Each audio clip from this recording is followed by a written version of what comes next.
बिस्मिल्लाहिर्रहमानिर्रहीम अस्सलाम वालेकुम। जी बच्चों, कैसे हैं आप लोग। अच्छा भाई, एक्सरसाइज 7.3 करनी है आज हमने, और इसमें जो एक कंसेप्ट यूज़ होता है वो है स्केलर प्रोडक्ट। स्केलर प्रोडक्ट को हम डॉट प्रोडक्ट भी कहते हैं। ये बेसिकली दो वेक्टर्स जो हैं, फॉर एग्जांपल u और v जो हैं, उनका कम्बिनेशन है। कम्बिनेशन उनको कैसे रखते हैं, एक दफ़ा डॉट प्रोडक्ट होता है, एक क्रॉस प्रोडक्ट होता है। क्रॉस अभी अगली एक्सरसाइज में पढ़ना है, फिलहाल इस एक्सरसाइज में हम डॉट प्रोडक्ट पढ़ेंगे। और डॉट बेसिकली मल्टीप्लिकेशन है, ऐसे कह लें। तो ये बहरहाल डॉट प्रोडक्ट किस तरह से मालूम किया जाता है, ये इसका फार्मूला है।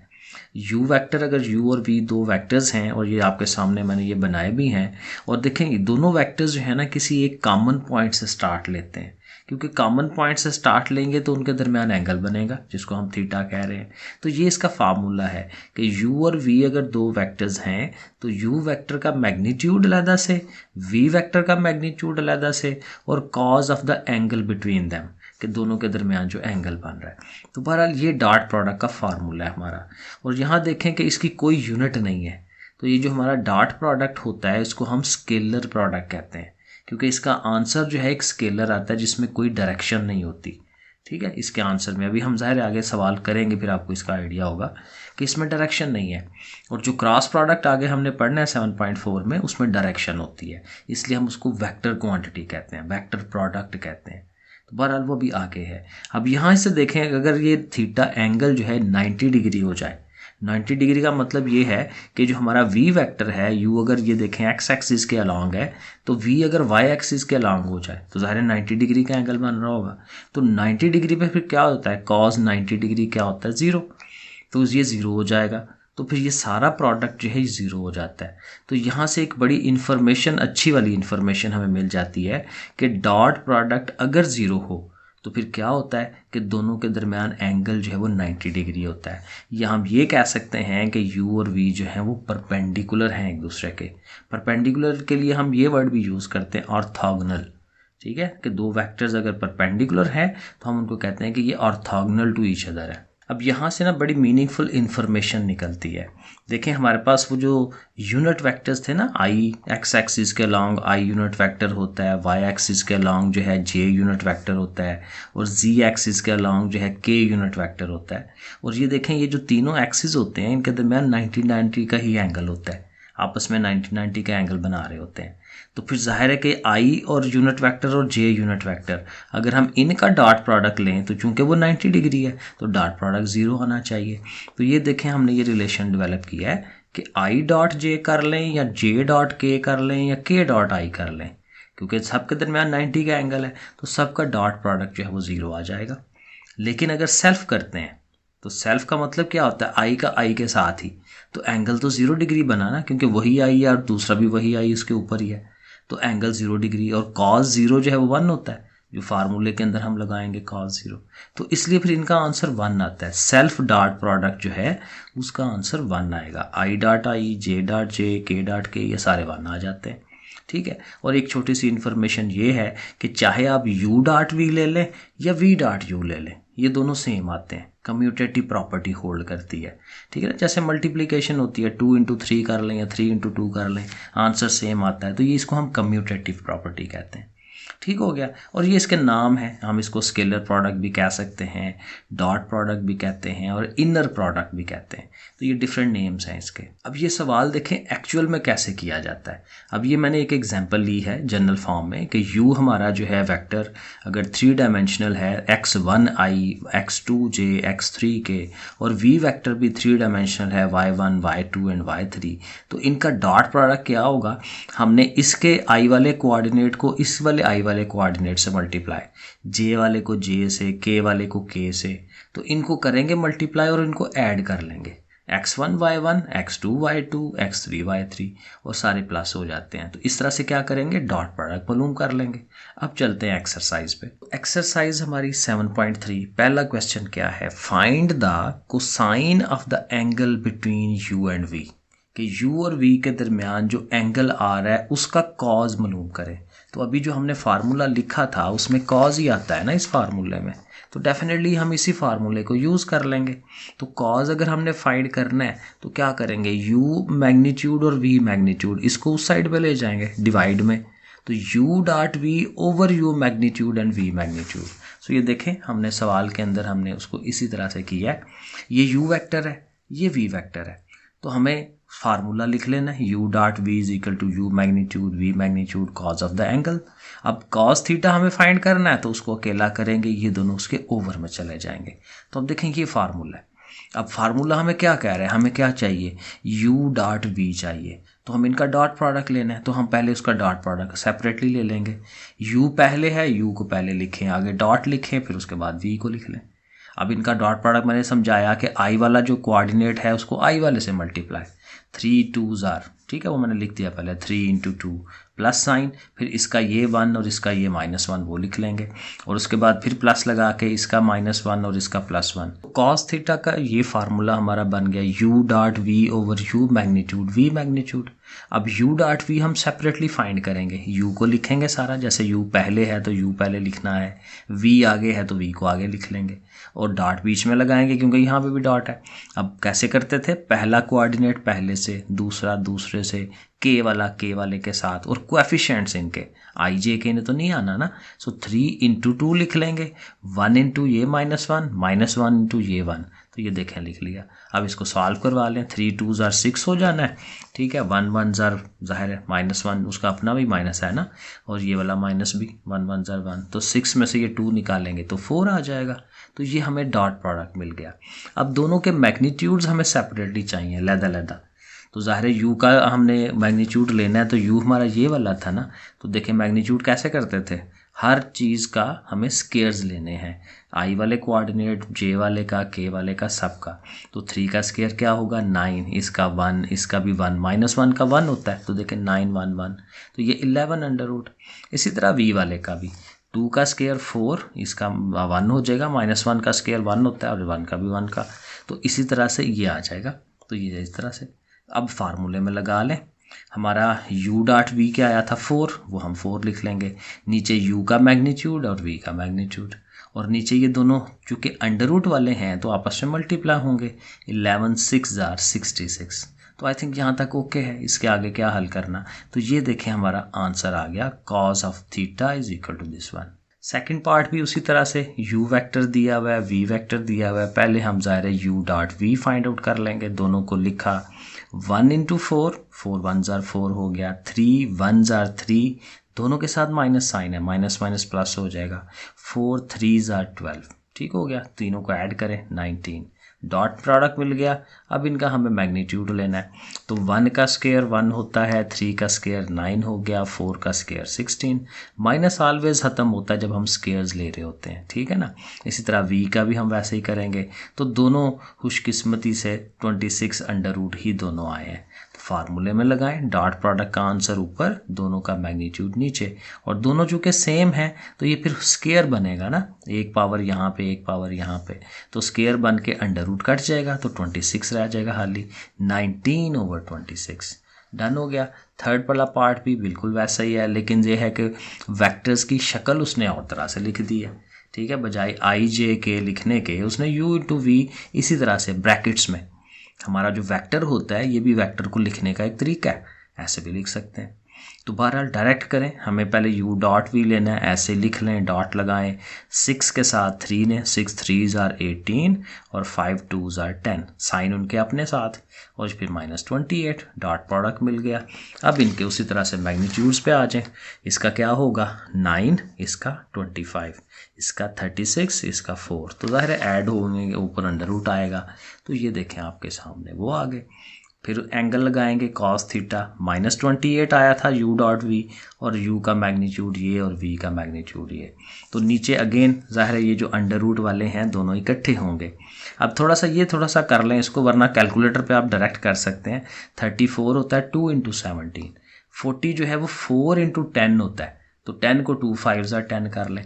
इससे ये होगा कि देखें 4 का अंडर रूट स्केयर है ना, 4 किसका स्केयर है 2 का, तो 2 का स्केयर कटेगा, स्केयर अंडर रूट कट जाएगा, 2 बाहर निकलेगा उसका, और एक 2 इसका भी स्केयर बन रहा है। या ऐसे कर लें, ऐसे करते हैं कि 2 2s आर 4, ठीक है, एक ये वाला 4 है और एक ये वाला 4 है, तो 4 का स्केयर हो जाएगा, तो स्केयर अंडर रूट काट के 4 ने बाहर आ जाना है, तो 4 जब बाहर आएगा तो 4 से 28 को डिवाइड करा सकते हैं, 4 7s आर 28, तो अंदर क्या रह गया हुआ है, ये 17 और ये 5, 17 5 are 85। वैसे ये बच्चों वाली चीज़ें मैं एक्सप्लेन कर रहा हूँ, ऐसे ऐसे करें, क्योंकि अब तो कैलकुलेटर हर चीज़ कर देते हैं ना। तो ये डायरेक्ट इन दोनों को अंडर रूट के साथ आप उसमें लिखें कैलकुलेटर में, तो उसने आपको दे देना है कि जी 84 अंदर आता है, 4 बाहर आता है, 4 से आप उसको डिवाइड करा लीजिएगा। 4 वाला पार्ट u और v दिया हुआ है, 3 डायमेंशनल है क्योंकि 3 चीज़ें हैं। वैसे ही करना है, u डॉट v करें, 2 2s are 4, 3 4s are 12 and 1 1s are 1। ठीक है, ये करके आ जाएगा। u का मैग्नीट्यूड 2 का स्केयर 4, 3 का स्केयर 9, 1 का स्केयर एंड सो ऑन। आपको पता है यही काम हम पिछली दोनों एक्सरसाइजेस में करते आ रहे हैं। सो जस्ट वैल्यूज़ लगाएं और इसको थोड़ा सॉल्व करवा लें। इसको भी उसी पैटर्न से करें। 14 जो है 2 इंटू 7 बनना है, इसने 3 इंटू 7 बनना है, तो 2 दफ़ा 7 आना है, तो 7 का स्केयर बन के तो 7 ने बाहर आना है, अंदर 2 इंटू 3 6 बन जाएगा। तो अगेन ये कैलकुलेटर पर करें, 7 7 कट जाएगा, 1/6 अंडर रूट मिल जाता है। सो दैट्स इट, आंसर हो गया। क्वेश्चन नंबर 2 देखते हैं, कैलकुलेट द प्रोजेक्शन। ये बड़ा इंपॉर्टेंट सवाल है, प्रोजेक्शन फाइंड करना इजी है, मुश्किल नहीं है। Calculate the projection of A along b and projection of B along a. Projection actually क्या होता है? प्रोजेक्शन ये है कि अगर ये वेक्टर है ना आपका, ये वाला एक, ठीक है, लेट्स सपोज ये ए वेक्टर है, तो बी वेक्टर जी ऐसे करके बन रहा है, ठीक है। प्रोजेक्शन एक्चुअली ना इसका साया होता है। फॉर एग्जांपल यहाँ पे कहीं पे सूरज है, ठीक है, तो उसका ऐसे साया जब इस पे पड़ेगा, ये इस चीज़ के ऊपर, तो इसका साया बनना है ना नीचे। तो फॉर एग्जांपल इसका ना साया यहाँ पे बन रहा है, ये वाला इतना एरिया, ये इतना एरिया ज़मीन के ऊपर उसका साया बन रहा है, तो इसको हम कहते हैं प्रोजेक्शन। फॉर एग्जांपल ये बी है ना, तो हम कहेंगे इस एरिया को कि ये बी का प्रोजेक्शन है ऑन वेक्टर ए। ऐसे हम इसको एक्सप्लेन करते हैं कि प्रोजेक्शन ये होता है, ठीक है। तो प्रोजेक्शन बहरहाल फार्मूला ही लगाना है, हल तो उसी तरह करना है। तो मसलन अब फार्मूला क्या है कि projection of a vector along b कैसे होता है कि एक तो दोनों का अपने डॉट प्रोडक्ट लेना है, दोनों वेक्टर्स का, वो ऊपर आएगा हमेशा। अब नीचे वो वेक्टर आता है जिसके अलोंग हमने प्रोजेक्शन लेना होता है। अब ये है ना projection of A along b, कि किसके अलोंग बन रहा है, तो जिसके अलोंग हो रहा होता है उसका मैग्नीट्यूड नीचे लेते हैं। ये हमें टोटका या फार्मूला याद रखना होता है। सो जस्ट डॉट प्रोडक्ट लेना है। देखें डॉट प्रोडक्ट, अब देखें इसका आई कोऑर्डिनेट 1 है ना, तो इसका आई कोऑर्डिनेट नहीं है, वो 0 है, तो 1 इंटू 0, ये देखें मैंने लिख दिया। इसका जे नहीं है तो जे 0 होगा, तो इसका जे 1 है, तो 0 इंटू 1 वो लिख देंगे। और इसका भी के है, इसका भी के है, तो -1 ये और +1, -1 इंटू +1, ज़ाहिर है यही डॉट प्रोडक्ट है ना। और नीचे बी का मैग्नीट्यूड इस वाले का, तो 1 का स्केयर और ज़ाहिर ऊपर अंडर रूट। तो बस इसको हल कर लेंगे, ये भी 0 ये भी 0, ऊपर में -1 आ गया, नीचे 1 और 1 2, उसका अंडर रूट। तो ये हमारा projection of A along B मिल गया हमें। अब उसी तरह से दूसरा पार्ट कर लेंगे, projection of B along A. तो उसी तरह डॉट प्रोडक्ट पहले ऊपर आएगा, लेकिन अलोंग ए है तो ए का मैग्नीट्यूड नीचे आ जाना, ठीक है। अब ये ऊपर वाला -1 तो डॉट प्रोडक्ट हमने लिया पहले, वही आया था, उसी को लिख लें डायरेक्ट। और ए का मैग्नीट्यूड ये भी वही है, क्योंकि उसके भी अलोंग 1 1 ही आ रहा है, ठीक है। ए का मैग्नीट्यूड लेंगे तो वो भी 1/2 अंडर रूट बनेगा। तो दोनों का आंसर सेम आ जाना है। सेकंड पार्ट कर लेते हैं, बिल्कुल उसी पैटर्न से होना है। दोनों वेक्टर्स ए और बी हमारे पास मौजूद हैं, डॉट प्रोडक्ट ले लेते हैं क्योंकि डॉट प्रोडक्ट हमें चाहिए होता है प्रोजेक्शंस में। 3 इंटू -2, 1 इंटू -1 एंड -1 इंटू 1, वो हम करेंगे तो हमारे पास -8 जो है वो डॉट प्रोडक्ट बन जाएगा। दोनों का मैग्नीट्यूड हमें चाहिए क्योंकि दोनों फार्मूलों में दोनों मैग्नीट्यूड्स बारी बारी लगते हैं, तो ए का भी मैग्नीट्यूड बना लिया, बी का भी बना लिया। अब फार्मूला लगा लें, projection of A along B, तो ए dot B over B magnitude, values लगा लें। Projection of B along A, तो उसी तरह से नीचे अब अलोंग ए है तो ए का मैग्नीट्यूड नीचे आना है और वो वैल्यूज़ लगा दें। तो बना बनाया आपके सामने आंसर मौजूद है। क्वेश्चन नंबर 3 पे आ जाते हैं। Find a real number alpha. Alpha find करना एक रियल नंबर है, जैसे 1 2 3 होते हैं, so that the vector u and v are perpendicular. उसने कह दिया कि दोनों वेक्टर्स परपेंडिकुलर हैं, तो परपेंडिकुलर का क्या मतलब होता है कि दोनों के दरमियान एंगल कितना है, 90 डिग्री का। या ये कह लें कि दोनों का जो डॉट प्रोडक्ट है आप उसको 0 लिख सकते हैं। शुरू में मैंने यही बताया, ठीक है। तो ये देखें लिखा है for vectors to be perpendicular u dot v जो है वो 0 होना चाहिए। अब इसी डॉट प्रोडक्ट को इस्तेमाल करके हम अल्फ़ा निकाल पाएंगे। तो दोनों u और v की जगह पे उनके वेक्टर्स को हम लिख लेंगे और उनका डॉट प्रोडक्ट ले लेंगे। अब देखें डॉट प्रोडक्ट उसी तरह से लेना ना, i वाला कोएफिशिएंट जो है i वाले के साथ, तो 1 इंटू 2 अल्फ़ा, वो देखें लिख लिया। फिर ये +1 है इंटू ये वाला अल्फ़ा, 1 इंटू अल्फ़ा, -1 इंटू 4, ये लिख लिया। अब इसे हल कर लेंगे, 2 अल्फ़ा 1 ज़ार 2 अल्फ़ा, अल्फ़ा 1 ज़ार अल्फ़ा एंड -4, ये अगला स्टेप बनेगा। सो ये देखें ये हमारा अगला स्टेप हो गया, 2 अल्फ़ा और ये अल्फ़ा 3 अल्फ़ा, -4 को उधर ले जाते हैं और 3 जाके उसको डिवाइड करेगा, तो बस अल्फ़ा हमें फाइंड आउट हो गया। इसी तरह से इसका सेकंड पार्ट है u vector v vector dot product 0, दोनों को लिख लिया, बीच में डॉट लगा लिया कि हम डॉट प्रोडक्ट लेने लगे हैं। अल्फ़ा इंटू 1, 2 अल्फ़ा इंटू ये अल्फ़ा और ये -1 इंटू 3, वो लिख लेंगे। अल्फ़ा 1 ज़ार अल्फ़ा, 2 अल्फ़ा और अल्फ़ा अल्फ़ा स्केयर हो जाएगा ये, और 3 1 ज़ार 3। अब ये डेफिनेटली ये क्वाड्रेटिक इक्वेशन बनेगी, क्योंकि अल्फ़ा स्केयर अल्फ़ा और कांस्टेंट, तो इसको सीधा कर लें, 2 अल्फ़ा स्केयर पहले और इसको ऐसे तरतीब लगा लें। अब इसकी फैक्टराइजेशन कर लेते हैं, चाहे फार्मूला लगा लें, 2 3 ज़ार 6, अब 6 होना चाहिए, इसका हम पेयर बनाते हैं, और वो भी 3 और 2 ही बनेगा, क्योंकि 3 2 ज़ार 6 हो जाना है और +3 में से -2 माइनस कराएं तो वो +1 बनेगा। तो यही इसका फैक्टर जो है वो बनता है। बाकी आपको पता है कॉमन लेना, 4 चीज़ें हो गई हैं, इन दोनों में से कॉमन, इन दोनों में से -1 कॉमन, क्योंकि कुछ और तो है नहीं, अंदर वाली चीज़ें सेम हो गई, इसको कॉमन लिया, अल्फ़ा -1 को लहदा लिख लिया। अब दोनों को लहदा 0 के इक्वल, ठीक है, 2 अल्फ़ा +3 इक्वल टू 0, +3 उधर गया -3 और ये 2 जाके डिवाइड, अल्फ़ा -1 इक्वल टू 0, तो -1 उधर गया तो +1, तो ये दो वैल्यूज़ हमें मिल जाती हैं, +1 एंड -3/2, ये अल्फ़ा की वैल्यूज़। क्वेश्चन नंबर 4 क्या है, find the number z so that the triangle with vertices, एक ट्राइंगल है जिसके ये वर्टिसेस हैं। वर्टिसेस का मतलब क्या होता है, ये उसके कोने हैं, ठीक है, जैसे ABC है तो ये ABC उसके ये कोने हैं, नुकरे, ठीक है। सो इसमें से देखें z आ रहा है, तो ये z हमें फाइंड करना है, C वाले पॉइंट के अंदर आ रहा है। लेकिन ये ट्राइंगल क्या बन रही है, is a right triangle with 90 degree at C, right angle है और 90 डिग्री कहाँ बन रहा है, कहता है C के ऊपर बन रहा है। तो हम ये ऐसे ज़रा बना लेंगे, ज़रा बेहतर हो जाएगा, हमें पता चलेगा कि ये है। अब चूँकि हम वेक्टर के हिसाब से कर रहे हैं, तो ये चूँकि ट्राइंगल है, तो ट्राइंगल में ये वेक्टर्स देखें बन रहे हैं, AC है, BC है और ये AB है, तो ये वेक्टर्स हम लिख लेंगे। देखें पहले हम A से C वेक्टर लिख रहे हैं। अच्छा एक चीज़ याद रखिएगा, पिछली एक्सरसाइज में, इसमें या अगली में भी, जब भी ट्रायंगल की बात होती है ना, और चूंकि हम वेक्टर्स कर रहे हैं तो वेक्टर ऐसे जाते हैं। देखें अगर आप ये इस तरह से इधर को लेके चलते हैं तो अगला वेक्टर जो है वो इधर को आएगा, जैसे हेड टू टेल रूल होता है कि एक वेक्टर ये है तो दूसरा उसके हेड के साथ अगले की टेल मिलके उसको हम आगे बढ़ाते हैं। तो ऑलवेज हम ये जो दूसरा ये वाला होता है ना, इसको इसका रिजल्टेंट कहते हैं। तो रिजल्टेंट की डायरेक्शन भी इधर को होती है, ये नहीं करना कि ये इधर को डायरेक्शन है, ये इधर को है तो ये फिर इधर को आएगा। इसकी डायरेक्शन ऑलवेज ऊपर की तरफ होती है, समझे, इधर को ओरिजिन है कहीं पे, तो इसने भी ऊपर को जाना होता है। ये ज़रा इसका याद रखना है, क्योंकि ये याद रखेंगे तो आपके सवालों के आंसर सही आएंगे। अगर आपने डायरेक्शन कर दी इधर को तो वो फिर माइनस का साइन और आंसर प्रॉपर ना आना, वो ट्रबल आएगी आपको।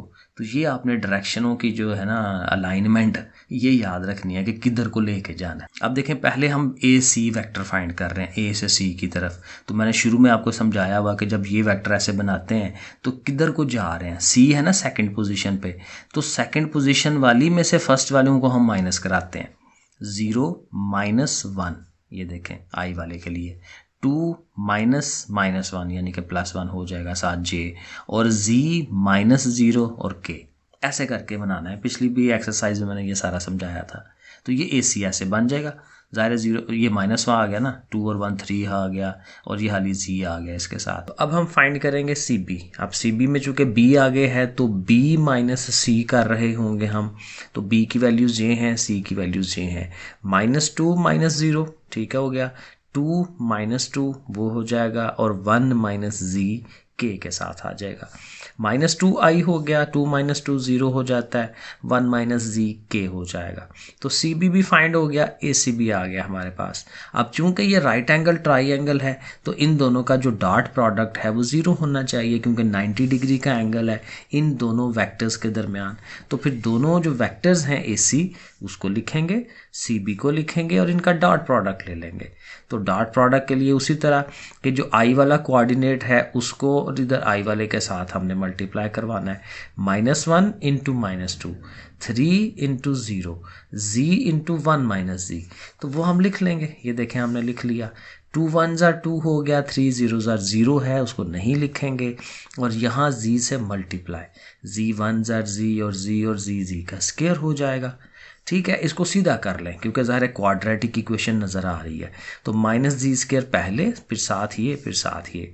और आपको पता है कि जो स्क्वायर वाली टर्म है उसे हम पॉजिटिव रखते हैं। तो यहाँ फिर क्या करेंगे, आप तीनों के साइन चेंज करवा दें। चेंज करवा सकते हैं क्योंकि उधर 0 है। ठीक है, तो कोई भी चेंजेस लानी है उधर 0 की तरफ ले जाएं तो वो ख़त्म हो जाती है ना, तो ये हम कर सकते हैं। तो अब आप सबके साइन चेंज करा दें, तो देखें ये साइन चेंज हो गए। अब फैक्टराइजेशन करेंगे और फैक्टराइजेशन के लिए जो है ये देखें 2 1s are 2 है ना, तो यहाँ पे भी हमें 2 लाना है। तो 2 1s are 2, एक -2 लिख लें, एक +1 लिख लें। -2 +1 जो है वो -1 हो जाता है। ठीक है, सही बन गया। अब कॉमन ले लें, इन दोनों में से z कॉमन है, z -2, इधर से कोई चीज़ कॉमन नहीं आई तो +1 और z -2 कॉमन कर लिया और ये z +1 जो है वो आ गया। दोनों का अलग-अलग 0 के इक्वल, और यहाँ से z के 2 आंसर्स हमें मिल जाएंगे, +2 and -1। Question number 5, if v is a vector for which v.i जो है वो भी 0 है, v.j भी 0 है और v.k भी 0 है। तो कहता है एक v वेक्टर है हमारे पास, लेकिन उसके ये तीनों डॉट प्रोडक्ट जो हैं वो 0 आते हैं। तो कहता है वो जो v वेक्टर है वो फाइंड करके दें। ओके, कोई मसला नहीं है, इजीली हो जाएगा। v वेक्टर को अज्यूम कर लें कि ये xi yj zk जो है ये हमारे पास एक वेक्टर है, क्योंकि ज़ाहिर है k तक हमने जाना है क्योंकि इसमें k भी इन्वॉल्व हो रहा है। तो xi yj और zk इसको आप लेट कर लें, अपने पास से इसको हम लिख लेते हैं। अब पहला उसने यही कहा है ना कि v और i का जो डॉट प्रोडक्ट है वो 0 है, तो v वेक्टर जो अज्यूम किया है हमने उसको लिखें, डॉट के साथ आगे i को लिख लें। अब इनका हमें डॉट प्रोडक्ट ले लेना चाहिए, तो i वाले ने i वाले के साथ होना है, x और ये 1। ठीक है, अब y इसके देखें साथ वो j वाला भी नहीं है इसके पास और k वाला भी नहीं है, तो वो दोनों 0 0 हैं। तो y के साथ भी 0, z के साथ भी 0, ऐसे लिख लेंगे। तो ये तो ख़त्म हो गए, तो x 1s are x, तो x इज इक्वल टू 0। तो ऐसे देखें आपको x की वैल्यू मिल गई कि x क्या है, 0 है। इसी तरह से y और z ने भी 0 हो जाना है, क्योंकि अब जो दूसरा रिलेशन है वो हम लेंगे v.j वाला। ठीक है, तो उसी तरह v लिख के डॉट j के साथ। अब j वाला कंपोनेंट इधर से y है, तो y इंटू 1 आएगा, बाकी दोनों 0 हो जाने, क्योंकि इसके साथ ना i है ना k है। ठीक है, तो वो ऐसे करके, तो फिर यहाँ से y भी 0, और इस बिल्कुल इसी पैटर्न पे हमारा k भी 0 आएगा। v.k करें, ठीक है, xi yj zk dot k। अब k वाले ये हैं z इंटू 1 और साथ ये दोनों जीरोस के साथ, तो ये दोनों ख़त्म हो गए, तो z की वैल्यू भी 0। तो तीनों जो हैं x y z, तीनों जो कोऑर्डिनेट्स हैं उन्होंने 0 आ जाना है। और फिर जब आप वैल्यूज़ पुट कराएंगे, क्योंकि हमने यही कहा था ना x i y j और z k, तो उनकी वैल्यूज़ आप लगाएंगे तो वो तो 0 0 है। तो जो हमारा v वेक्टर है वो बेसिकली क्या आएगा, नल वेक्टर आ जाएगा। क्वेश्चन नंबर 6 देखते हैं। शो दैट द वेक्टर्स, ये 3 वेक्टर्स है हमारे पास, ठीक है, क्या कर रहे हैं, form a right angle triangle, कि ये एक ट्राइंगल बनाते हैं। कौन से वाली, जो राइट एंगल है जिसमें एक एंगल 90 डिग्री का है, तो तकरीबन वही चीज़ प्रूव करनी है। ये 2 वेक्टर्स हैं हमारे पास, 3 वेक्टर्स हैं। अब हमें नहीं पता कि किन 2 के दरमियान 90 का एंगल है, तो फिर हम क्या करेंगे, इनका डॉट प्रोडक्ट ले के चेक करते जाएंगे कि किन का डॉट प्रोडक्ट जो है वो 0 आ जाता है। तो पहले a डॉट b कर लें, तो a और डॉट b जो है वो डायरेक्ट भी आप कर सकते हैं, 3 इंटू 1 -2 इंटू -3 1 इंटू 5, ठीक है ना, वो लिख लिया। इनको हल करें, देखें कोई आंसर आ गया है, तो मतलब ये कि आंसर 0 नहीं आया। तो a और b जो वेक्टर्स हैं इनके दरमियान एंगल 90 नहीं है। दूसरा चेक कर लें, a और c के दरमियान चेक कर लें, वो आप ऐसे करके करेंगे डॉट प्रोडक्ट, तो वो 0 हो जाएगा। तो अब हम कह सकते हैं कि वेक्टर a और c के दरमियान जो एंगल बन रहा है वो 90 डिग्री का है। तो जब 90 डिग्री है तो फिर राइट एंगल ट्राइंगल हो गई ना, क्योंकि एक ट्राइंगल के अंदर एक ही एंगल 90 का हो सकता है, उससे ज़्यादा नहीं होते। तो वो हमने प्रूव किया है कि ए और सी के दरमियान 90 का एंगल है। So since a and c is zero, a dot c is zero, so a and c vectors are perpendicular. इस क्वेश्चन का सेकंड पार्ट भी है और सेकंड पार्ट में उसने पॉइंट्स दिए हुए हैं। पॉइंट्स बेसिकली इनको हम कहते हैं वर्टिसेस कि उसके कोने हैं, ठीक है। और वहाँ से कहता है जो ट्राइंगल बन रही है उसको आप प्रूव करें कि वो 90 डिग्री है, राइट एंगल है। तो यहाँ से भी वेक्टर्स पहले बना लेंगे, क्योंकि वेक्टर्स होंगे तो डॉट प्रोडक्ट ले लेंगे। तो वेक्टर्स पहले हमें बनाने पड़ेंगे, पी क्यू वाला, पी आर वाला और आर पी वाला वेक्टर। तो वो तीनों वेक्टर्स हमें पहले बनाने हैं। तो देखें पहले पी क्यू, अब आपको पता है कैसे बनाते हैं, क्यू में से पी को माइनस करा के क्यू आर बनाना है तो आर में से क्यू वाली चीज़ों को माइनस कराते जाएं, और आर पी बनाना है तो फिर पी वाली में से आर को माइनस। तो जैसे मैंने आपको तरीका इसका बताया हुआ है। तो देखें ये तीनों वेक्टर्स हमारे पास आ जाएंगे।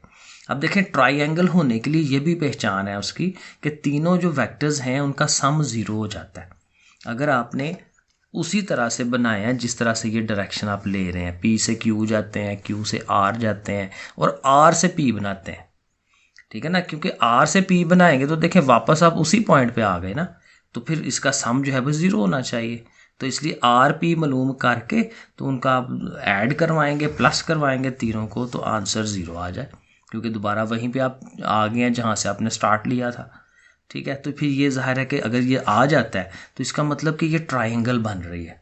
अभी हमने ये साबित कर लिया कि तीनों को प्लस करके ज़ीरो आया है, तो दैट मीन्स कि ये एक ट्राइंगल है, ठीक है। अब राइट एंगल के लिए काम करना है। तो राइट एंगल के लिए तो वही है कि आप डॉट प्रोडक्ट ले लो, पिछले में जैसे किया था। तो दो वेक्टर्स लें, पी क्यू और क्यू आर, उनका डॉट प्रोडक्ट ये आपके सामने है, आंसर ज़ीरो आ गया। तो फिर हम कह सकते हैं कि ये जो एक ट्राइंगल बन रही है ये राइट एंगल ट्राइंगल है। Question number 7, show that mid point of hypotenuse. अब हाइपोटेन्यूस है, जैसे आपको पता है हाइपोटेन्यूस कहाँ होता है, 90 डिग्री के सामने। तो अगर हम ये ट्राइंगल बना रहे हैं तो इधर ये 90 डिग्री है तो उसके सामने ये हाइपोटेन्यूस है। तो हाइपोटेन्यूस का क्या है कि उसका मिड पॉइंट लेना है, जैसे हम ये एम मिड पॉइंट ले रहे हैं, ठीक है। मिड पॉइंट पे क्या करना है, show that mid point of the hypotenuse of a right triangle is equi distant. ये असल बात, इक्वी डिस्टेंट कि ये एक जैसे फासले पर होता है फ्रॉम इट्स वर्टिसेस, अपने कोनों से। ट्राइंगल के जो कोने हैं तो कोने एक ये वाला है, एक ये वाला है, एक ये वाला है। तो हमने पे क्या साबित करना है कि ओ से लेके एम तक जो डिस्टेंस है वो एम ए और ये एम बी, ये सारा डिस्टेंस तीनों आपस में बराबर होते हैं, एक जैसे होते हैं। तो ये हमें डिस्टेंसेस प्रूव करने हैं कि एक जैसे हैं, ठीक है, तीनों वाले। अब कैसे करना है उसके लिए आप डायग्राम इस तरह से बनाएं कि इसको ना एक्स एक्सिस और वाई एक्सिस ले लें, ठीक है। और ये जो जाहिर है जहाँ पे ये दोनों एक्सिस कट करते हैं ये हमारा ओरिजिन होता है, तो ओरिजिन ज़रूर लें, उसको 0 0 रखें, क्योंकि उससे बड़ा फ़ायदा होता है। अब देखें इधर से आपने एक ए पॉइंट ले लेना है, इधर से एक बी पॉइंट ले लेना है, इनको मिलाएंगे तो देखें ट्राइंगल बन जाएगी, ओ ए बी, ये एक ट्राइंगल बन गई है, ठीक है। लेकिन अब यहाँ से आप इनके पोजिशन वैक्टर्स बड़े आराम से बना सकते हैं, क्योंकि ओ से ओरिजिन से लेके ए तक का डिस्टेंस ये स्मॉल ए, ओरिजिन से लेके बी तक का डिस्टेंस स्मॉल बी, ऐसे उनके पॉइंट्स बन जाएंगे। और चूंकि ये एक्स एक्सिस के ऊपर है तो एक्स कोऑर्डिनेट आएगा ना, ये वाई वाला 0, और ये वाई एक्सिस पे है तो एक्स 0 और वाई जो है वो एक नंबर बनेगा बी, जिसको हमने कहा हुआ है। तो ऐसे इसके कोऑर्डिनेट्स हम लिख सकते हैं A0 एंड 0B। अब इनका मिड पॉइंट लेना है ए और बी वाले का, क्योंकि यही हाइपोटेन्यूस है। तो मिड पॉइंट कैसे लिया जाता है कि एक्स वाले कोऑर्डिनेट्स को प्लस करते हैं 2 पे डिवाइड, वाई वालों को प्लस करते हैं 2 पे डिवाइड। तो 0 प्लस ए करेंगे तो ए यान है ओवर में 2, और इसी तरह बी प्लस 0 करेंगे उसको 2 पे डिवाइड करेंगे, वो भी बी ओवर 2। तो ऐसे ये मिड पॉइंट आ जाएगा। अब ये मैंने आपको समझाया, ये थोड़ा सा हमें लिख देना है साथ साथ। तो देखिए हम लिख रहे हैं A O B is a triangle, ठीक है, ये एक ट्राइंगल है, ए बी उसका हाइपोटेन्यूस है, ठीक हो गया, और एम उसका मिड पॉइंट है, ठीक है। ज़रा कंसाइज फॉर्म में जल्दी जल्दी लिख लें, क्योंकि असल काम तो आगे करना है ना, ये तो इंट्रोडक्शन देना होता है कि हम क्या करने लगे हैं। O is the origin, definitely origin है, और ए के कोऑर्डिनेट्स ये हैं, बी के कोऑर्डिनेट्स ये हैं, ओके हो गया। और वी नीड टू प्रूव क्या करना है, ओ एम ए एम और बी एम इनका डिस्टेंस आपस में बराबर है। तो डिस्टेंस वेक्टर्स के अंदर डिस्टेंस कैसे बनाते हैं, उसका मैग्नीट्यूड लेके, मैग्नीट्यूड जो होता है वो बेसिकली डिस्टेंस ही है। तो फिर जाहिर है कि ये देखें लाइनें लगाई हैं, ठीक है, ओ एम का magnitude is should be equal to A M का magnitude and should be equal to B M का मैग्नीट्यूड। तीनों मैग्नीट्यूड्स बराबर होने चाहिए। अब ये तीनों मैग्नीट्यूड कब आएंगे? जब तीनों वेक्टर्स होंगे। वेक्टर होगा तो मैग्नीट्यूड आएगा ना। तो पहले ओ एम वैक्टर ले ले, तो ओ से लेके एम तक का वेक्टर ये वाला ओ एम, तो जाहिर है ये 2 पॉइंट्स है ना, ओ और एम, तो जाहिर है एम आगे है तो इसका इसमें से ये माइनस है ना। जैसे मैं बार बार बताता हूँ, ओ एम अगर आपने फाइंड करना है ये वाला वेक्टर, तो फिर एम में से ओ माइनस कराते हैं। a/2 -0, b/2 -0, तो वो डेफिनेटली वो 0 0 ही साथ लिखे जाएंगे ना। तो फिर 0 तो ख़त्म हो गए, a/2i और b/2j, तो ये हमारा ओ एम बन जाएगा। और यहीं पे ओ एम का मैग्नीट्यूड ले लें, इन दोनों का स्केयर्स लेना है, a²/4 b²/4 plus under root उसका। और जब आप अंडर रूट ज़ाहिर है उसका एलसीएम लेंगे तो ओवर में 4 आ रहा है ना, तो 4 2 का स्केयर है, तो 2 का स्केयर अंडर रूट काट के 2 बाहर आ जाएगा। तो इसको अंडर रूट के बगैर लिख लें, ऊपर वाला अंडर रूट लिख लें, तो ये हमारा ओ एम का डिस्टेंस आ जाएगा। इसी तरह से हमने ए एम और बी एम मालूम कर लेना है। ए एम के लिए एम में से ए को माइनस कराना है, तो ये एम है ये ए है, तो a/2 -a b/2 -0, तो ये देखें हमने लिखा है। और a/2 बेसिकली ओवर 2 क्या होता है? वो चीज़ हाफ है, तो हाफ पूरी में से माइनस होगी तो हाफ रह जाएगी। ये कैलकुलेटर में लिख लें, 1/2 -1 करें तो 1/2 आता है माइनस में, तो -a/2 आएगा आई के साथ, और b/2 जो है इधर j के साथ, am आ गया। अब इसका भी जब आप मैग्नीट्यूड लेंगे तो एग्जैक्ट वही आंसर आना है, क्योंकि इसमें भी a/2 b/2 तो आ रहा है। अब उसी पैटर्न पे हमने बी एम फाइंड कर लेना है। तो बी एम कैसे हो रहा होगा? एम वाले जो पॉइंट है उसमें से बी को माइनस करा रहे होंगे, तो ये जाहिर है ये सामने लिखा है मैंने। और ये भी a/2i और b/2 - b करें तो जाहिर है -b/2 बनना है इसने। तो ये भी एग्जैक्ट वही चीज़ है। जब इसका आपने स्केयर्स लेने हैं तो a²/4 b²/4 माइनस ख़त्म हो जाता है क्योंकि हम स्केयर ले रहे हैं, तो एग्जैक्ट वही चीज़ बन रही है। और तीनों का चूंकि वही चीज़ बन रही है तो तीनों का आप कह सकते हैं इक्वेशन 1 2 3, तो आप यहाँ लिख दें फ्रॉम इक्वेशन 1 and 2 and 3 तीनों चीज़ें इक्वल आई हैं, so all threes are equal, और दैट्स वाई का ये प्रूव हो गया। क्वेश्चन नंबर 8, प्रूव दैट, साबित करें, perpendicular bisectors of the sides of a triangle are concurrent. अब क्या करना है, एक ट्रायंगल लेनी है और ट्रायंगल के हमें क्या चाहिए? Perpendicular bisectors. जब ट्रायंगल बनती है ना तो ट्रायंगल की 3 साइडें होती हैं, आपको पता है। फॉर एग्जांपल ये हमने ट्रायंगल बना ली है तो उसकी डेफिनेटली एक साइड ये है, एक इधर है, एक इधर है। तो परपेंडिकुलर बाइसेक्टर में 2 चीज़ें होती हैं कि एक ऐसी लाइन जो एक तो उसके परपेंडिकुलर होती है यानी 90 डिग्री एंगल बना रही होती है, और दूसरा उसको बाइसेक्ट भी करती है। बाइसेक्ट का मतलब होता है हाफ कर देना, उसके दरमियान से गुजरना। अगर ये ओ ई हमारा परपेंडिकुलर बाइसेक्टर है तो ये ई पॉइंट ऐसा पॉइंट होगा कि जो उसके हाफ में होगा, इसको हम कहते हैं बाइसेक्टर। और परपेंडिकुलर यही है कि यहाँ जो एंगल बन रहा होगा वो 90 का होगा।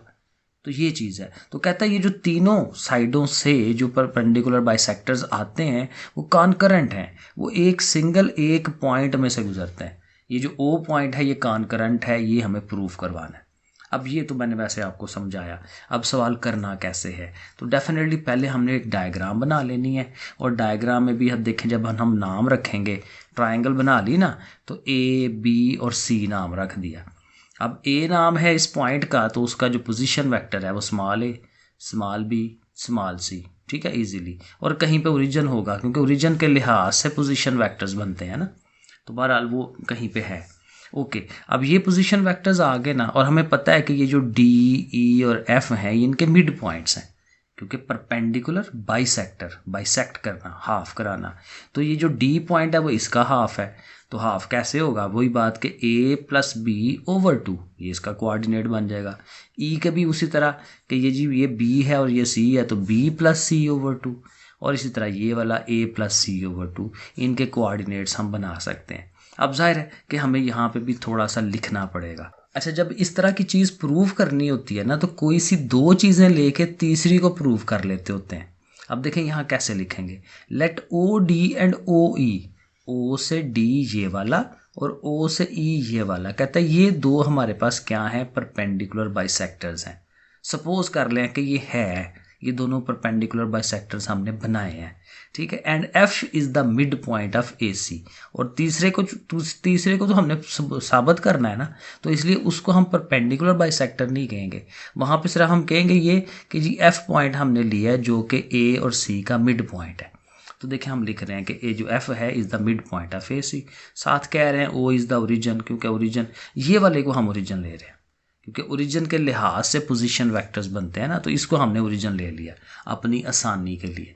ओके आगे चलें। अब कहते हैं now O D and A B are perpendicular. अब देखें ओ डी कौन है और ए बी कौन है, ये हमारा ओ डी है, ये हमारा ए बी है। तो डेफिनेटली हमने कहा है ना, पहले ही कहा है कि ये एक दूसरे के परपेंडिकुलर है।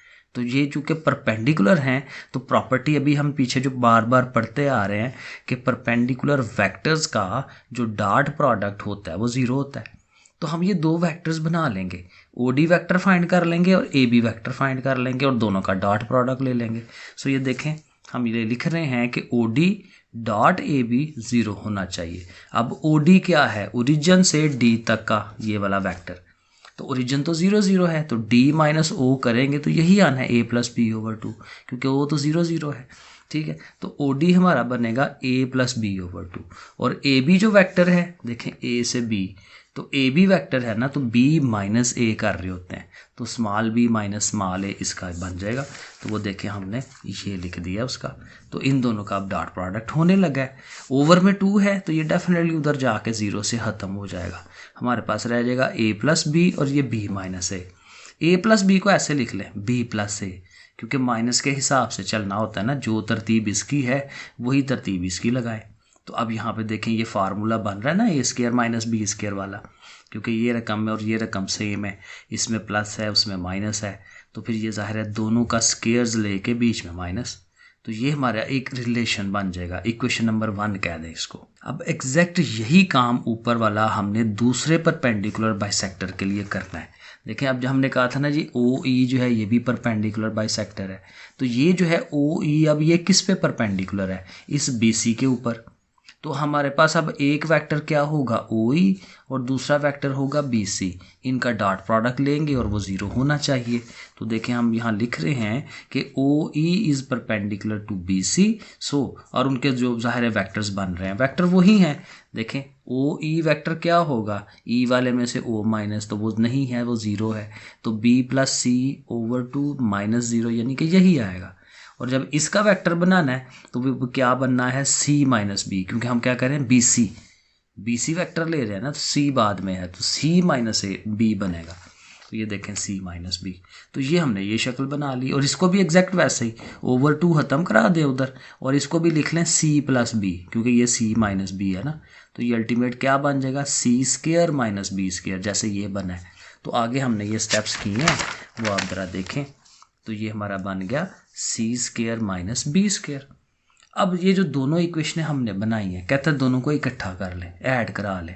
तो हमारा पहला आया था बी स्क्वायर माइनस ए स्क्वायर, अब हमारा क्या आया सी स्क्वायर माइनस बी स्क्वायर, और इक्वल टू तो ज़ाहिर है उस तरफ 0 ही है। अब ऐसा करने से ये होगा कि हमारे ये जो बी स्क्वायर्स हैं ये कट जाएंगे, पीछे क्या रह गया सी स्क्वायर माइनस ए स्क्वायर। और मैंने कहा था ना अब ये तीसरी चीज़ खुद प्रूव कर लेनी है, तीसरा जो परपेंडिकुलर बाइसेक्टर है खुद बना लेना है। अब इसको वापस खोल लें, सी स्क्वायर माइनस ए स्क्वायर है ना, तो एक दफ़ा सी प्लस ए सी माइनस ए आप लिख सकते हैं। और चूँकि वही शक्ल बनानी है तो प्लस वाले के नीचे 2 लगा लें खुद से, क्योंकि आपको पता है इधर तो 0 है, 2 से डिवाइड किया तो 2 से मल्टीप्लाई कराएंगे उसको उधर ले जाएंगे तो उसने तो ख़त्म ही हो जाना है, तो ये हम खुद से उसके नीचे लिख सकते हैं। और ये जो चीज़ है ये क्या वेक्टर है, ये ओ एफ वैक्टर है। अगर आप देखेंगे और से तो ये हमारा ओ एफ वैक्टर है, ये देखें ये वाला ए प्लस सी ओवर 2 ये वही है O F a plus c over 2।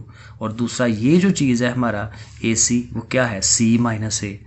तो ये डेफिनेटली इन्हीं दोनों को हम अब परपेंडिकुलर साबित कर रहे हैं, क्योंकि देखना दोनों का डॉट प्रोडक्ट 0 आ रहा है, तो डेफिनेटली फिर ये दोनों क्या हैं एक दूसरे के परपेंडिकुलर हैं। और बाइसेक्टर तो हमने शुरू में ही कहा था कि जो एफ पॉइंट है उसके मिड में है, ठीक है, तो वो परपेंडिकुलर बाइसेक्टर प्रूव हो गया। So means O F is also perpendicular to A C, hence perpendicular bisectors जो हैं वो सारे क्या हैं कॉन्करेंट हैं, ओरिजिन ओ में से ही गुजर रहे हैं। Question number 9, prove that the altitudes, अब वहां था परपेंडिकुलर बाइसेक्टर्स, अब आगे हैं altitudes. Altitudes of a triangle are concurrent, इनको भी हमने कॉन्करेंसी ही प्रूव करनी है। एल्टीट्यूड बेसिकली ये है कि हमने क्या करना होता है कि इसके जो ट्राइंगल है ना, तो ट्राइंगल के ये जो कोने हैं वहाँ से आपने जो है वो 90 डिग्री का एंगल बनाना है अगले वाली साइड के ऊपर, ये हमारा एल्टीट्यूड होता है। सो देखें इसी तरह से अब ये अगेन ये दो बना के तीसरा खुद प्रूव कर लेंगे। तो ये हमने एक खुद से बनाना है ए से डी, और ये बी से ई जो है ये दो खुद से बना लेने हैं, ठीक है। और ओरिजिनली तो हमने वही करना ना, ऐसे ट्रायंगल बनानी है, इसको ए कह लें, बी कह लें, सी कह लें, जैसे पिछले में बनाया। इसका ए पोजीशन वेक्टर बी और ये सी, और ये दरमियान में अगेन जहाँ पे वो कट कर रहे हैं वो ओ है, और इसको ज़रा डॉटेड डॉटेड ले आए क्योंकि ये हमें प्रूव करना है। सो देखें यहाँ पे भी हम क्या लिखेंगे कि ट्रायंगल ए बी सी जो है, जिसके ज़ाहिर है क्या है, ए पोजीशन वेक्टर हमारा, ये बी वाला, ये सी वाला, पॉइंट्स और उनके position vector. Let A D and B E, ये वाला ए डी और ये वाला B E are the altitudes, वो हमारे एल्टीट्यूड्स हैं। और since A D is perpendicular to B C, ये हमारा क्या है, ये ए डी आ रहा है ना, ये एल्टीट्यूड किस पे परपेंडिकुलर होना है, बी सी पे। एल्टीट्यूड की मैं यही डेफिनेशन बता रहा हूँ ना कि वो होता वो क्या कहते हैं 90 डिग्री का ही है, लेकिन अगले कोने से आ रहा होता है, उस नुक्कर से आ रहा है, ठीक है, कोने से, ये जो पॉइंट है उसका कॉर्नर यहाँ से जा रहा होता है, तो इसलिए ये वो उस पर 90 डिग्री है। तो अगेन ये वाला जो वेक्टर है इसके ऊपर 90 डिग्री है, तो ये इनका अगेन डॉट प्रोडक्ट हम ले सकते हैं इक्वल टू 0। अब ये जो वेक्टर लेना है ना, वेक्टर पूरा ए डी नहीं लेना, क्योंकि डी के हमारे पास कोऑर्डिनेट्स ही नहीं है। तो हम क्या करेंगे कि ए से लेके ओ तक ले लेंगे। ओ में अगेन हमारा ये ओरिजिन है 0 0, तो इसके वैल्यूज़ तो हैं ना हमारे पास 0 0, तो ए से ओ वेक्टर बनाया जा सकता है, और ये ए से ओ वही है जो आगे भी एक्सटेंड हो रहा है, तो इसी से हम काम चला लेंगे ए से 0 वाला, ठीक है। अब जाहिर है वही बात ए ओ, अब देखें ये मैं लिख रहा हूँ कि A O is perpendicular to B C, क्योंकि ये यहीं से एक्सटेंड होके बी सी के ऊपर परपेंडिकुलर है। तो ए ओ जो है ये कौन सा वेक्टर है, माइनस ए से ओ है ना, तो ओ माइनस ए होना चाहिए ना, तो ओ ओरिजिन का वो 0 है, 0 माइनस ए करेंगे तो माइनस ए आएगा ना वेक्टर उसका। और बी सी जो वेक्टर है वो तो बड़ा आराम से है बी सी, तो सी माइनस बी, ठीक है, वो देखें वो हमने लिख लिया, सही हो गया। अब इसको देखें, ये डॉट है और आगे से ये दो चीज़ें हैं, तो इनको वो क्या कहते हैं, सेपरेट कर दें। -7 लिखा ए डॉट सी, फिर ए डॉट बी, और दो माइनसेस मिलके प्लस हो गए। तो ऐसे हमारे पास ये दो डॉट प्रोडक्ट आ जाते हैं, और जो माइनस वाला है उसको उठा के उधर ले जाएं, उधर जाके प्लस का हो जाएगा। तो ए dot b is equal to a dot c, ये हमारे पास पहला रिलेशन बन जाता है। अब बिल्कुल उसी पैटर्न पे हमने कहना है कि बी ओ जो है वो परपेंडिकुलर है ए सी के, ये इधर से बी ओ ज़ाहिर है एक्सटेंड होके इधर आ रहा है, किस पे परपेंडिकुलर है, ए सी के ऊपर परपेंडिकुलर है। तो बी ओ वेक्टर हमारा अगेन उसी तरह 0 माइनस बी बनेगा, और ए सी हमारा सी माइनस है, जैसे ऊपर वाले का बनाया था। अब ये 0 तो ख़त्म हो गया ना, माइनस बी है, तो इसका भी डॉट प्रोडक्ट करें, बी डॉट सी ये आ गया, और फिर बी डॉट ए आ गया, माइनस माइनस प्लस हो गए, इसके साथ तो माइनस ही आएगा। और अगेन ये जो माइनस वाला है इस पार्ट को उठा के उधर ले जाए, तो बी डॉट ए या ए डॉट बी एक ही बात होती है। ये हमने इसकी प्रॉपर्टी पढ़ी हुई है कि जो डॉट प्रोडक्ट है ये कम्यूटेटिव होता है, इसमें आप आगे पीछे कर लें तो कोई फ़र्क नहीं पड़ता।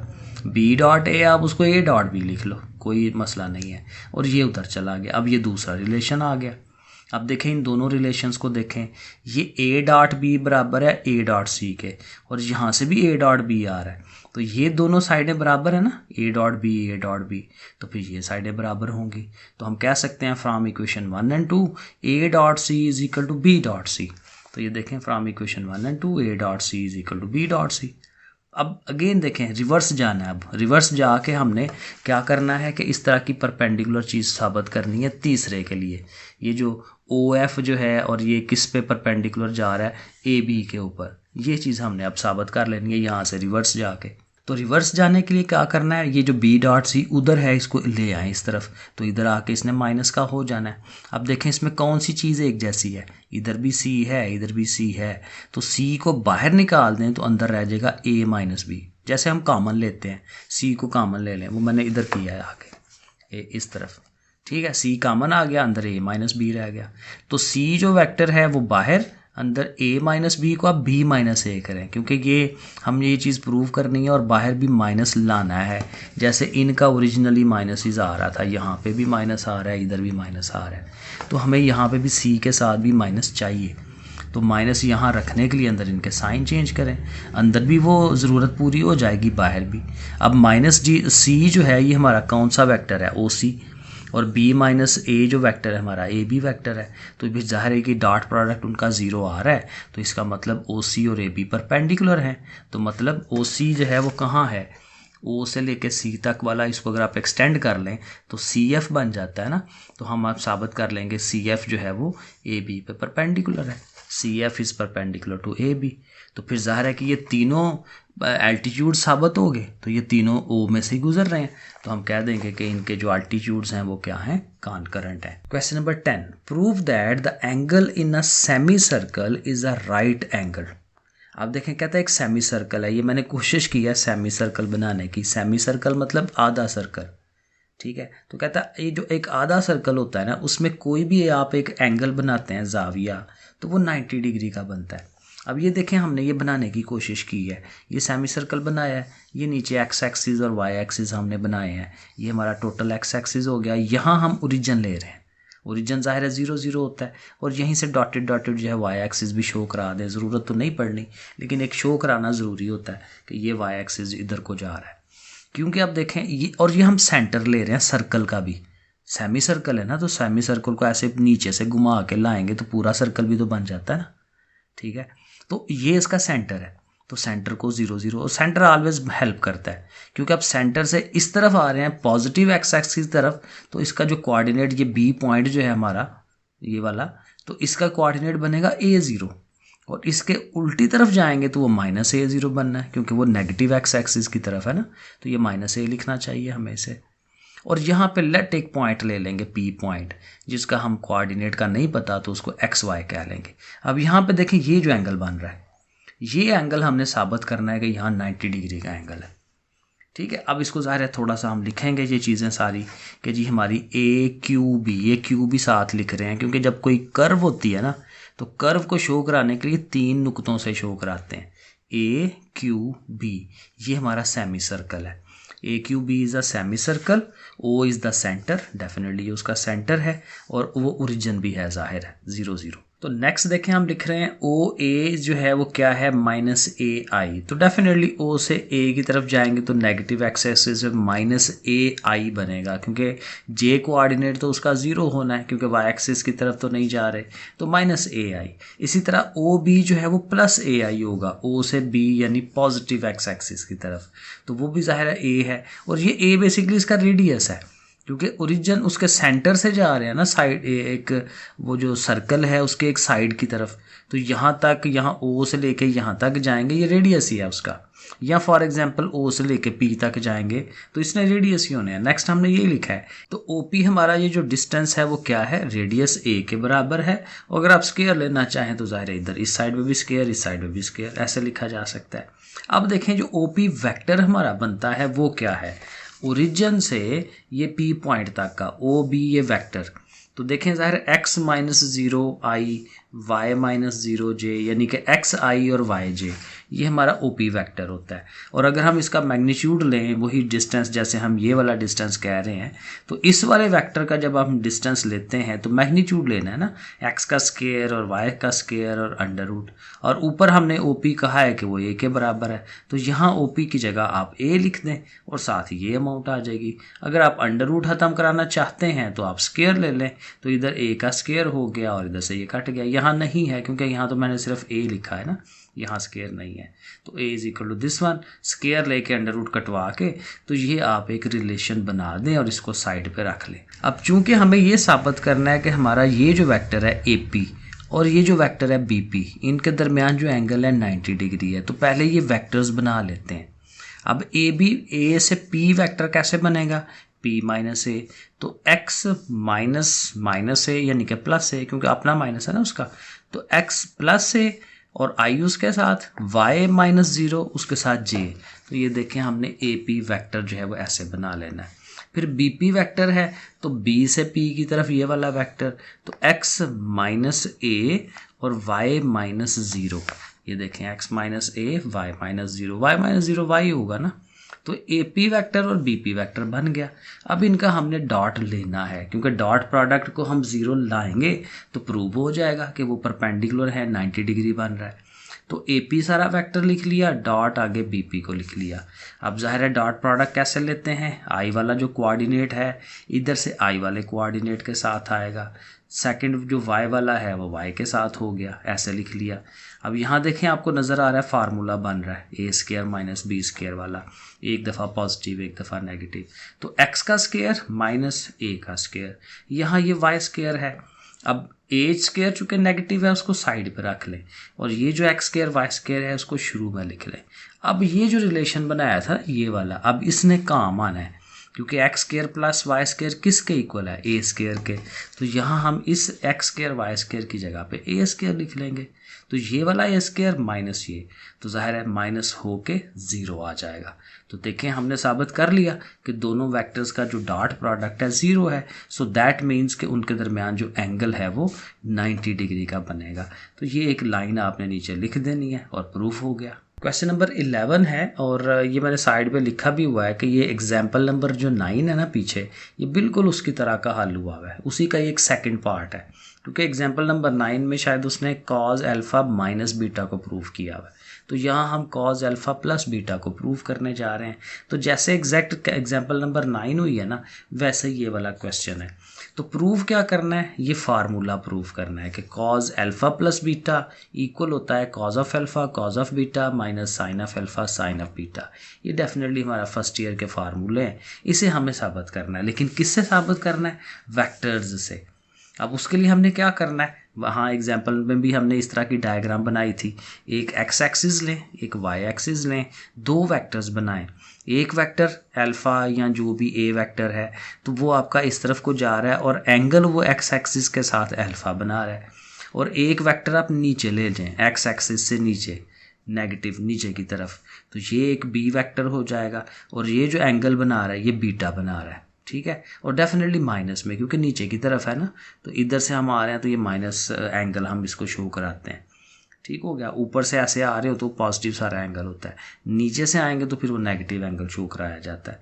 तो ये सारा अगेन थोड़ा सा हमें इसको लिखना है, तो हम लिखेंगे लेट ए यूनिट वेक्टर है बी यूनिट वेक्टर है are making angles alpha and beta with x axis के साथ ये एंगल्स बना रहे हैं। अब ये जो हमारा ए यूनिट वेक्टर है साइन कॉज की शक्ल में ऐसे लिखा जाता है कि आई वाले के साथ उस एंगल का कॉज वाला पार्ट जो है वो लिखा जाता है, और उसी एंगल का साइन वाला पार्ट जो है वो जे के साथ लिखा जाता है। साइन कॉज की शक्ल में लिखना हो वेक्टर को तो हम ये साइन कॉज इस फॉर्म में लिखते हैं जिसमें आई और जे साथ आ रहा है, साथ एंगल आ रहा है उसका अल्फ़ा। यही चीज़ हमने बी यूनिट वेक्टर के साथ करनी है। जैसे वो कॉज अल्फ़ा आई था तो ये कॉज बीटा जे होगा, उसका अपना वेक्टर वो जो है उसको बीटा को यूज़ करेंगे, और माइनस साइन ऑफ बीटा, क्योंकि आप देखें यहाँ साइन के पीछे माइनस क्यों लगा है, क्योंकि हमारा ये जो एंगल है वो ना माइनस में है, तो जब साइन में माइनस आता है एंगल में तो वो माइनस बाहर आ जाता है, तो इसलिए ये यहाँ पे आया। कॉज में माइनस बाहर नहीं जाता, वो ख़त्म हो जाता है, तो ये बार आ रही है, ये शक्ल बनती है इसकी। अब इन दोनों का भी डॉट प्रोडक्ट ले लेते हैं, ठीक है, ए डॉट बी, और यूनिट वेक्टर साथ हमने बताए मैं कि ये यूनिट वेक्टर्स हैं क्योंकि इसका हमें फ़ायदा मिलना आगे। अब ए वेक्टर को लिख लिया, डॉट बी वेक्टर को लिख लिया। अब डॉट प्रोडक्ट आसान है, cos of alpha cos of beta, वो दोनों आगे, बीच में माइनस है वो लिख लें, sine of alpha sine of beta वो लिख लिया। और इस साइड पे देखें ए और बी का जो है वो डॉट प्रोडक्ट लिखना है, तो डॉट प्रोडक्ट का फार्मूला, दो वेक्टर्स है ना, तो क्या होता है ए वेक्टर का मैग्नीट्यूड बी वेक्टर का मैग्नीट्यूड और cause of the angle between them, दोनों के दरमियान का क्या एंगल बन रहा है, एंगल बन रहा है अल्फ़ा और बीटा। अब देखें यहाँ ये याद रखने वाली चीज़ है कि यहाँ प्लस लिखना है बीच में। प्लस क्यों लिखना है कि ये देखें फॉर एग्जांपल ये एंगल है 40 डिग्री का और ये माइनस 50 डिग्री है, लेकिन है तो 50 डिग्री ना, उसकी क्वांटिटी लें मैग्नीट्यूड लें कि 50 डिग्री का एंगल है, ठीक है, तो ये 40 का और ये 50 का, तो ये टोटल मिलकर 90 बनेगा ना फिर, ठीक है, तो वो डेफिनेटली दोनों को जमा करवाना है, माइनस साइन छोड़ देना है। तो यहाँ पे हमने अल्फ़ा प्लस बीटा शो करा देना।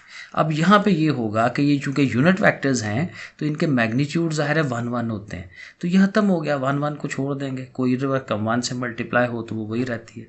तो बस ये देखें ये डायरेक्ट फार्मूला प्रूव हो जाएगा 2-3 स्टेप्स के अंदर। क्वेश्चन नंबर 12 आखिरी क्वेश्चन है लेकिन इसके 4 पार्ट्स हैं, तो चलें इसको करते हैं। Prove that in any triangle A B C, किसी भी ट्राइंगल में b is equal to cos of a plus a cos of c। ये जो बड़ा a और बड़ा c है ना, ये बेसिकली एंगल्स को शो करा रहे हैं, और ये जो स्मॉल a और स्मॉल b और c इस तरह से होंगे वो वो ट्राइंगल की साइडों की लंबाई को बता रहे होते हैं। तो हमने क्या करना है, एक ट्राइंगल अगेन बना लेनी है और ट्राइंगल में उसी तरह से नाम रख लेना है। ये एंगल A यहाँ पे है, यहाँ पे B एंगल है, यहाँ पे C है। तो A के सामने वाली जो साइड है वो ज़ाहिर है स्मॉल a, उससे शो करा दें, ये स्मॉल a वेक्टर है। C के सामने स्मॉल c, B के सामने स्मॉल b, ऐसे शो करा लें। लेकिन एक काम यहाँ पे एक्स्ट्रा ये करना है कि ये जो लाइनें हैं ना इनको एक्सटेंड करवाना है। ये जो लाइन आ रही है ना हमारी, इस लाइन को एक्सटेंड करें, आगे को जाएगी तो यहाँ एक एंगल शो होगा पाई माइनस बी। देखे ना क्या होता है कि ये एक लाइन आ रही है ना सारी सीधी, तो ये पूरा टोटल एंगल यहाँ तक आएंगे ना तो वो 180 डिग्री होता है। किसी भी लाइन के ऊपर टोटल एंगल जो है वो 180 डिग्री है। तो ये उसमें से कुछ हिस्सा है उसका, बाकी ये बी वाला पार्ट इधर है। तो अगर हमें ये फाइंड करना है तो टोटल पाई में से इस बी को माइनस करा देते हैं, तो ये साइड बन जाती है पाई माइनस बी। इसी तरह से ये वाली जो लेंथ आ रही है इसको बढ़ाएं, एक्सटेंड करें, तो उसके साथ ये एंगल पाई माइनस सी होगा इसके लिहाज से। और इसी तरह जब इसको एक्सटेंड करेंगे तो यहाँ ये बनेगा पाई माइनस ए। तो ये एंगल्स हमारे आगे यूज़ होने हैं। अब इसके सोल्यूशन पे आ जाएं। देखें पीछे भी मैंने पढ़ाया था आपको कि किसी भी ट्रायंगल के अंदर तीनों जो साइडों के वो वेक्टर्स होते हैं उनका सम 0 के इक्वल होता है। तो हम इसी रिलेशन से चलेंगे आगे कि ए वेक्टर, उसका जो वेक्टर है बी वेक्टर सी वेक्टर, तीनों को प्लस करें, आंसर 0 आना चाहिए। ये है ना ए बी और सी, ये तीनों साइडें, तो तीनों का सम जो है वो 0 आना चाहिए। ये पीछे प्रॉपर्टी एक सवाल में पढ़ी थी हमने। अब ये लिख के ना यहाँ से हम साबित करने चल पड़ेंगे। तो यहाँ पे आप क्या कर रहे हैं, देखें प्रूफ जो करना है उसमें बी है ना अकेला, तो आप यहाँ बी को अकेला रखें, ए और सी को उस तरफ ले जाएं। ये टोटका याद रखें, ज़ाहिर है जो चीज़ हमें प्रूफ करनी है उसको रखें एक तरफ, ए और सी को उधर ले जाएं। ज़ाहिर है दोनों नेगेटिव हो जाएंगे, इधर प्लस है उधर जाके माइनस।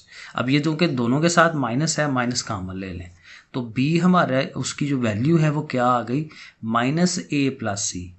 अब चूंकि अब देखें b का b के साथ ही डॉट प्रोडक्ट ले लें, तो चूंकि एक b हमने इधर लिखा है ना तो एक b इस साइड पे भी लिख लेंगे। ये रिलेशन है ना, तो रिलेशन में ये b आ रहा है और ये अमाउंट आ रही है वो भी लिखें। तो इस b के साथ ये एक्स्ट्रा b लगाया है ना, तो फिर इधर भी एक एक्स्ट्रा b लगा लेंगे, तो ऐसे करके लिख लें। अब यहाँ पे क्या करें कि ये डॉट प्रोडक्ट है ना इनको सेपरेट करें, b डॉट ए और b डॉट सी वो अलग-अलग कर दें। और ज़ाहिर ये माइनस साइन भी है तो दोनों के साथ फिर अब माइनस साइन भी आ जाना, इधर भी, ये कुछ नहीं है, ठीक है, ये माइनस साइन आ रहा है, ठीक हो गया। अब ये इनको सेपरेट, अब इनके फार्मूले लिख लेते हैं। सेल्फ जो डॉट प्रोडक्ट होता है वो उसी का स्क्वायर हो जाता है, बी डॉट बी स्क्वायर हो जाता है। यहाँ पे प्रॉपर फार्मूला लगेगा, माइनस साइन लिखा हुआ है, ठीक है, बी का मैग्नीट्यूड ए का magnitude cos of the angle between them, और बी और ए के दरमियान जो एंगल है वो पाई वाला हमने यूज़ करना है। ये आ रहा है ना बी वेक्टर और ये हमारा ए वेक्टर आ रहा है, तो ये बी वेक्टर ये ए वेक्टर, तो इन दोनों ये देखना एक्सटेंड कर रहे हैं हम इसको, तो इन दोनों के दरमियान ये एंगल बन रहा है पाई माइनस सी, ये वाला एंगल नहीं बन रहा, ठीक है। तो ये पाई माइनस सी यूज़ किया जाएगा इन दोनों के दरमियान। इसी तरह ये इस पे आएंगे, बी मैग्नीट्यूड सी मैग्नीट्यूड, और बी और सी के दरमियान जो एंगल बन रहा होगा वो चेक कर लें। अगर ये बी और सी है तो ये ए वाला एंगल पाई माइनस ए, इसको आप यूटिलाइज कर लें।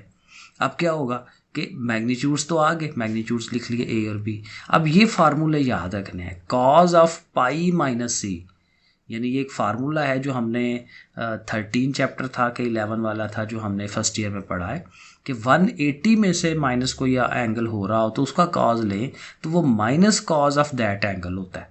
ये जो एंगल सी है उसका, लेकिन साथ माइनस आता है, तो ये थोड़ा सा आपको फार्मूला याद करना पड़ेगा। यही चीज़ इधर भी आनी है कि जी कॉज पाई माइनस ए है तो माइनस कॉज ऑफ ए के इक्वल हो जाएगा। अब क्या होगा, ये माइनस इस माइनस से प्लस हो जाएगा और ये माइनस इस माइनस से प्लस हो जाना है। तो देखें ये क्या आ गया, A B cos of C, B C cos of A. लेकिन यहाँ देखें इधर भी बी है, यहाँ पे भी बी है, यहाँ पे भी बी है, तो तीनों रकमों में से एक एक बी कटवा दें, तो बी स्क्वायर का हाल ही बी रह गया, इधर से ए कॉज ऑफ सी रह गया, इधर से सी कॉज ऑफ ए रह गया। तो ये देखें प्रूव हो गया जो हम साबित करना चाह रहे थे। अब जो सेकंड प्रूफ है बिल्कुल एग्जैक्ट पार्ट 1 की तरह ही है। वहाँ पे इधर बी था और बाकी चीज़ें उधर थी, यहाँ पे अभी ये सी है और बाकी चीज़ें इधर है।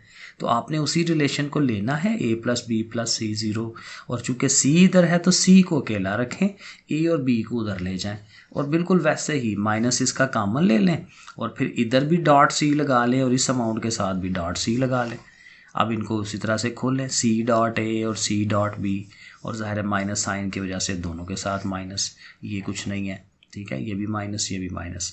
फार्मूला लगाएंगे, सी डॉट सी, सी स्क्वायर होना है, और सी मैग्नीट्यूड ए मैग्नीट्यूड और उनके दरमियान cos of angle pi minus B, और इस तरह C magnitude B magnitude cos of pi minus A, और वही फार्मूला कि जी ये क्या बन जाएगा, माइनस कॉज ऑफ बी जैसे पीछे बनाया था, और इसने क्या बन जाना है, माइनस कॉज ऑफ ए।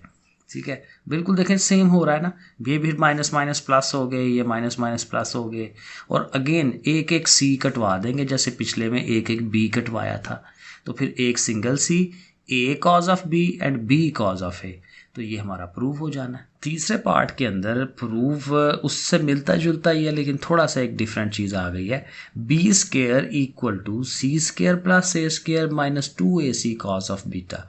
ये भी वही चीज़ हमने ये फार्मूले फर्स्ट ईयर में सारे पढ़े हुए हैं, लेकिन ज़ाहिर है करना उसी तरह से ही है। पहला पॉइंट हमारा वही है, a plus b plus c is equal to 0। Again चूँकि b अकेला एक तरफ है, b को यहाँ रखें, a और c को उधर ले जाएं, नेगेटिव हो गए।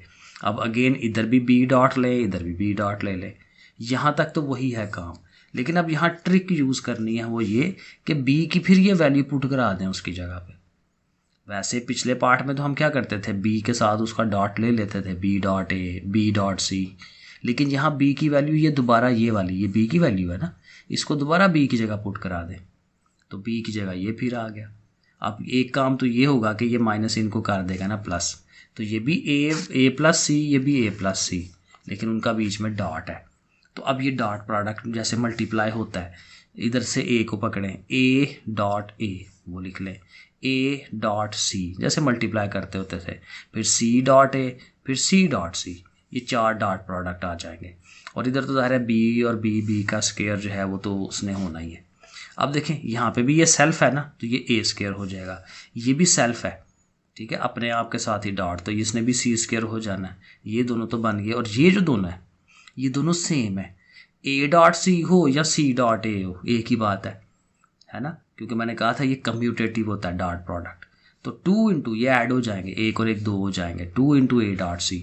अब ए डॉट सी का फार्मूला लगा लें, A magnitude C magnitude cos of the angle between them pi minus beta, और ज़ाहिर है ये क्या बनना है, माइनस कॉज ऑफ बी, तो कॉज ऑफ बी और माइनस उसका बाहर लिख दें, तो देखें अल्टीमेटली प्रूफ हो गया। लेकिन जी लास्ट पार्ट रह गया, c का स्क्वायर इज इक्वल टू, ये भी वही चीज़ है, वैसे ही प्रूफ करना है, a प्लस बी प्लस सी। अब यहाँ c अकेला करना है, c इधर, a और b उस साइड पे, माइनस कॉमन ले लें, और दोबारा c के साथ एक और c का डॉट प्रोडक्ट, और इधर जो c लिखना है उसकी वैल्यू पुट करा दें, वही यही वाली वैल्यू दोबारा, और इनका आपस में डॉट, अगेन यहाँ पे माइनस माइनस ख़त्म हो जाएगा, और इनके dot product a dot a dot b dot a और b डॉट b ऐसे लिख लेंगे, और इधर ज़ाहिर है c डॉट c है, तो ये जितने जो सेल्फ वाले हैं स्क्वायर होते जाएंगे, ये c का स्क्वायर, ये a का स्क्वायर, ये b का स्क्वायर, और ये दोनों ऐड हो जाना है, 2 into a dot b, exact वही पार्ट। तो a magnitude b magnitude cos of angle pi minus c, क्योंकि जब a b है तो फिर एंगल c आना होता है।